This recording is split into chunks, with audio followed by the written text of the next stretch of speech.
along. I want to talk to you today a little bit about steel guitar tunings. And of course, for those of you that have been around steel guitar very long at all, you already know that there's just endless combinations of various tunings, various setups as far as the variations in copedance that we call it, with all the different things that the pedals can do, the different things that the levers can do, but even still, just in the way you tune the strings themselves, it has a lot to do with the steel guitar. Now, I'm going to make the argument over the period of time here because I've kind of settled in on playing a 12-string guitar. I've done this since I was just a kid. That's what I learned on. But because of being a student of the instrument, I have obviously studied all different kinds of tunings and been wanting to find things I would hear on an E9 guitar or a C6 guitar and try to find them and be able to do it on my guitar as well. But let's first just listen to the sound of the strings without any pedals, without any knee levers engaged whatsoever.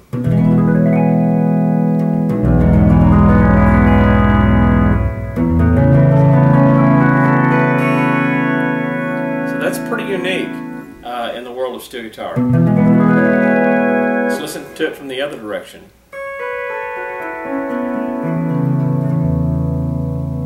All right.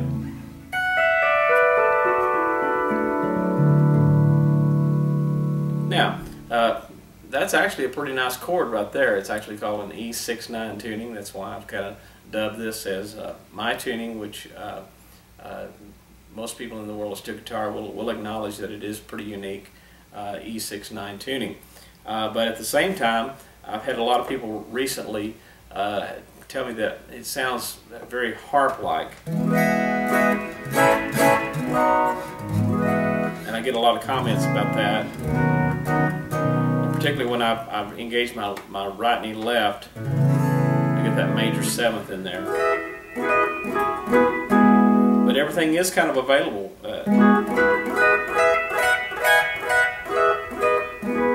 So it does make for a pretty easy tuning to learn in some ways. You can all sit down to it immediately and feel like you're making music. Okay? Now, of course, steel guitars don't typically sound like that. They more sound like...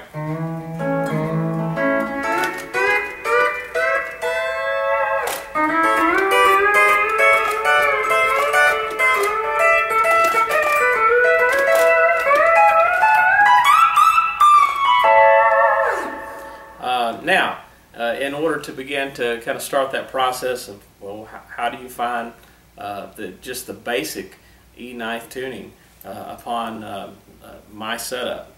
We're gonna do that in a couple different ways. First of all, I hope all of you have a tuning chart. This tuning chart can be found at my email address, zaneking@me.com. Be happy to send you just a PDF file of that. What's on the Steel Guitar Forum, sometimes those are so small that they're kind of hard to read. So if you would like a full resolution copy, I can send that to you. But we're going to kind of discuss the tuning copedant. Now, when you first just look at it, if you're fairly new to steel guitar, it's very, very intimidating. Unfortunately, unlike learning a piano, which if you buy a piano or a keyboard, the music for it's already been established. It's all one tuning, and of course music theory itself really kind of centers around the keyboard. Of course you can see the keyboard in the background here.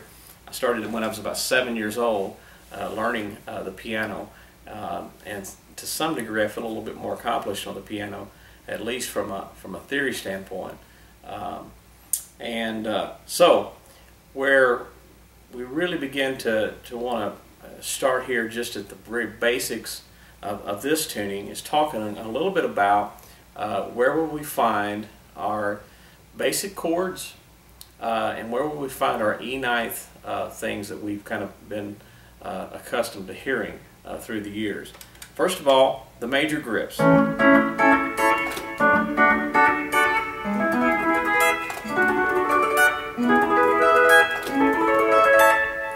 those major grips really are what kind of makes up the world of steel guitar. Of course, they're just major triads. 9, 8, and 6 is my very first grip to start with. Of course, with the pedals down. And my pedals down position is my second pedal. So if you're looking along on the chord chart, the second pedal and the third pedal are very critical. They're going to be used to make that chord from a 1 chord to a 4 chord with any one of the major grips. Now, because of that, let me just mention, because those of you that are familiar with steel guitar, you kind of probably already know the difference between a Buddy Emmons setup and a Jimmy Day setup. I am rocking my pedals this direction towards the right, and so that makes it more akin to a Jimmy Day setup. So I'm going from the second, rocking on to the third pedal. And we'll get into talking about a couple of the knee levers as well, where that's concerned in a minute.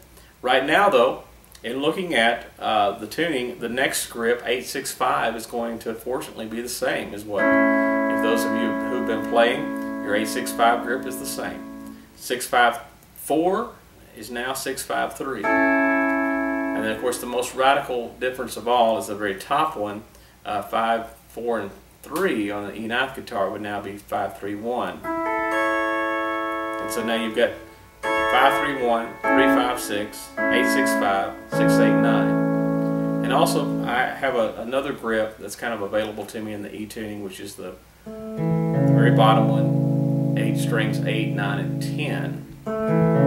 And of course I can push pedals 3 and 4, and I get the very same 1 to 4 motion.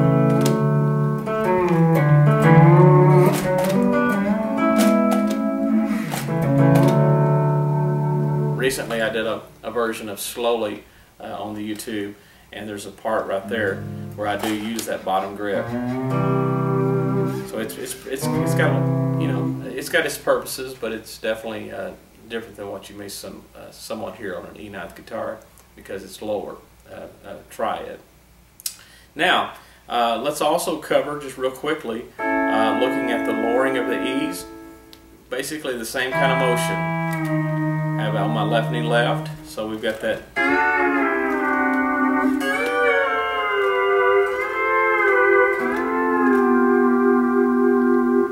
Very, very similar in the world of steel guitar. Same thing with raising of E's, that both my E notes on the left knee right, if you note, they go to F. That's a raising of the E's, we call it.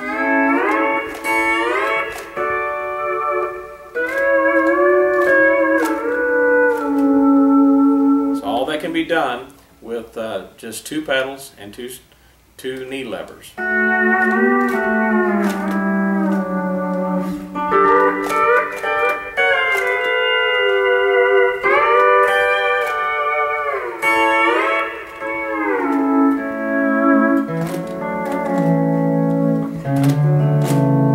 Just to hit that bottom one for you one time. Also, we're going to go really in depth with this. Today I just wanted to kind of give you an overview of how the tuning sounds and just kind of lay out the major grips. But a couple of things hopefully I can squeeze in here.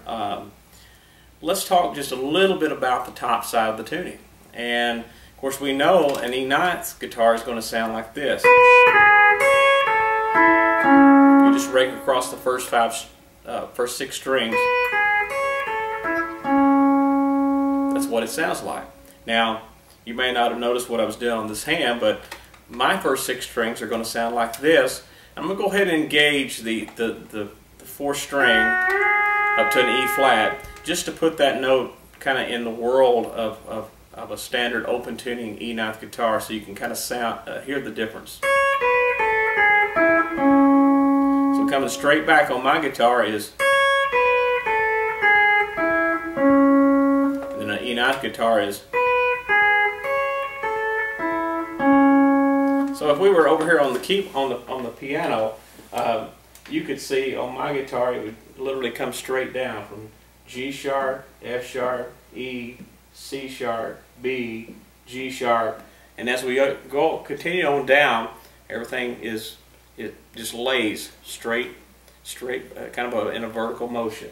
So if it's on an E9 guitar, you would see the F sharp, and then you would see the E flat, and then it jumps back up here to G sharp, and then it comes to the E. Okay, so that motion would on a keyboard, and kind of, I really think of music in terms of the keyboard. A lot of times you have that motion that would go boom, boom, back up, boom, boom. Nothing wrong with that. Been a lot of great music that's been done that way. Just on this tuning concept and what I have is different than that. Now, so let's just, without even any pedal engaged, listen to my first 6 strings. So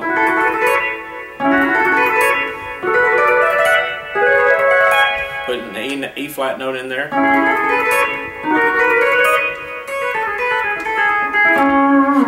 And so some of my other YouTube songs and things like that you can hear, really pay careful attention to what I'm doing on the top side sometimes, especially in some of the more upbeat tunes. I really feel like there's some advantages. It's easier in some ways to get some really great motion going. But just to give you a few examples.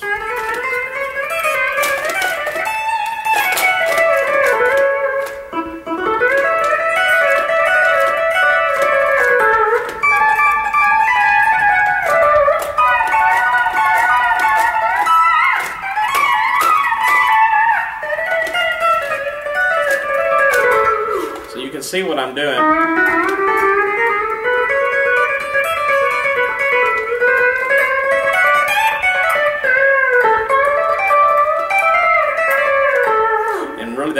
That C sharp note in there, I'm doing it from a C sharp to D all the way up to E flat. Really use that a lot.